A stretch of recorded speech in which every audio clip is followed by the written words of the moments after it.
Yo, what's going on, everybody? It's your boy Johnny Bravo 6, and I'm back with a review of Jordan Peele's new movie, Nope.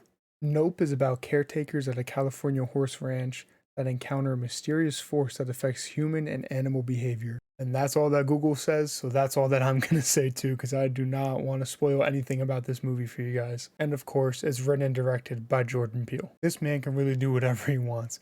And this time around, he's coming at us with a horror sci-fi thriller movie with hints of a summer blockbuster, western, and comedy, of course. I know that kind of sounds like a lot of ingredients thrown into the pot, and you're probably wondering, how does that kind of all come together? It kind of sounds like a mess. The answer? Very, very well. Peele has already proven that he's one of the best writers and directors in Hollywood right now with films like Get Out and Us, even though I wasn't obsessed with Us. But Nope is Peele just trying something completely different than his other two movies and just running wild with it. Spectacle is one of the words that's being thrown around nonstop about this movie, and now that I've seen it, I get it. This movie is a spectacle. There are some genuine, just stunning blockbuster moments in this movie that I wasn't ready for, honestly, when I sat down in the theater to watch this. And not only is there literal spectacle that's just playing out in front of you on the screen as you watch the movie, a big theme of the movie is also spectacle and the dangers that could go along with it. And it's no secret. I mean, we as humans, sometimes we mess with things that we just shouldn't mess with, whether it's for a cool video, a picture, science, whatever it may be. We ignore the possible horrific side effects that could go along with it just because we can do it, we want to do it, and hey, maybe it could make us money, maybe it can make us famous. Who knows? So there's definitely a lot of moral questions raised in this film. And speaking of horrific, let's talk about the horror in this movie. It's there from time to time, but I wouldn't consider it a full-blown horror movie. However, the scenes that do lean into horror are some of the best scenes in the entire movie, in my opinion. They're insanely tense and they're insanely well shot as well. One other thing I want to say as well is this movie has some incredible sound design. It's actually pretty creepy and terrifying at times, and it just really adds to the horror elements of the movie. There's one scene I'm thinking about in the middle of the movie that involves rain that had me on the edge of my seat and my jaw on the floor.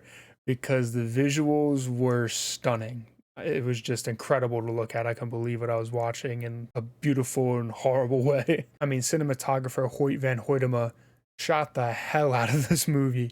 This movie is stunning. This movie probably has the best nighttime cinematography I've ever seen in my life. The color and the depth of the images at night really enhance the atmosphere, the tension, and the thrills of the movie as well. One thing I've always done to myself at night ever since I was a kid was kind of freak myself out, because before my eyes got adjusted to the darkness, I would always think I'm seeing stuff moving in the dark, something just standing in the dark.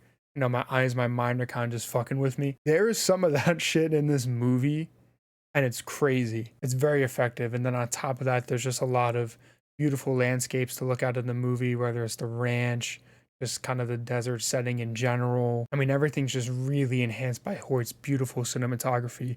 He's truly one of the best cinematographers out there right now. Let's talk about the performances now, because they're some of the best I've seen all year.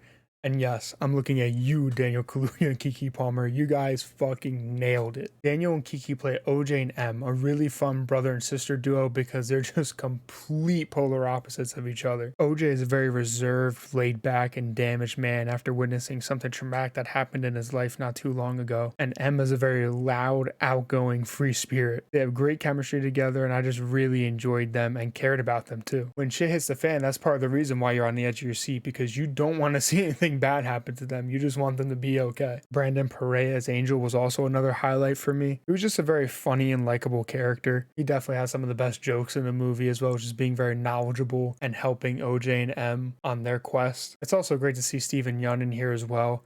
I thought he did a great job. I enjoyed his character a lot. He added a lot of depth to the character, gave a great performance overall, and he just had a lot of great scenes in the movie. The only flaws I had with the movie was there's one character that kind of just randomly pops up for no reason out of nowhere. I didn't really enjoy that, and he shows up at a pretty important part of the movie, kind of just throws it off a little bit, and just came off as a little awkward and weird. I'm trying to be very, very vague here, but there is a design choice that is made at the end of the movie that I don't necessarily know how I feel about it. I'm kind of mixed on it a little bit. And that's not even an actual flaw, to be honest. That's really just more of a nitpick of something that I just randomly thought of. If you've seen the movie, maybe you'll kind of know what I'm talking about and maybe you'll agree with me, maybe not. And that's fine. I might rewatch it and I might disagree with myself after too. I don't really know. This is definitely a movie I want to see again.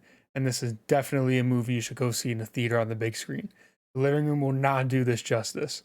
You need to see this on the biggest screen possible in a theater with that beautiful surround sound. This movie gives you a great, intriguing story with some jaw-dropping moments, unsettling moments, laughs, and great characters. I had a lot of tension-filled fun with this one. I'm going to give it a 95% on the Bravo barometer or the Johnny gauge. Let me know in the comments below which name you like for my rating scale better, because I don't know. It's up to you guys, really. Nope is one of my favorite movies of the year so far, and is my second favorite Jordan Peele movie behind Get Out. I want to thank you guys for watching this video. It's my first review video that I'm ever making on YouTube. This is a big one for me. I've been writing reviews for movies for years now at this point, but I figured it's kind of just time to take the next step and start doing this and making videos for you guys. If you guys like this video, just make sure to drop a like on it and subscribe. Plenty more reviews coming. Also, go down in the comments below. Tell me what movies you want to see me review. They could be upcoming, they could be past, whatever you want. I'll try my best to get it done. Also, feel free to give me some feedback. I know I was kind of vague during this review. This is just a movie that I don't want to spoil for you guys. I wanted to just be as mysterious as I could and not spoil anything, just because I truly think this is a movie where the less you know, the better. With other reviews in the future, I'll go a little bit more in depth. With this one, I wanted to just, proceed with caution, I guess. Like I said before, let me know if you like the name Bravo Barometer or Johnny Gauge more as the name for my rating scale for these review videos. And if you guys want even more content, I also have a Twitch channel, Johnny Bravo 6, where I stream live Sunday, Monday, Wednesday, and Friday at around 8 p.m. Eastern time. We play games, listen to music, talk about movies, all that kind of stuff. So if that sounds good to you, make sure to head over there and just drop a follow. Thanks again for tuning in, guys. I hope you guys have a good rest of your day. Peace out.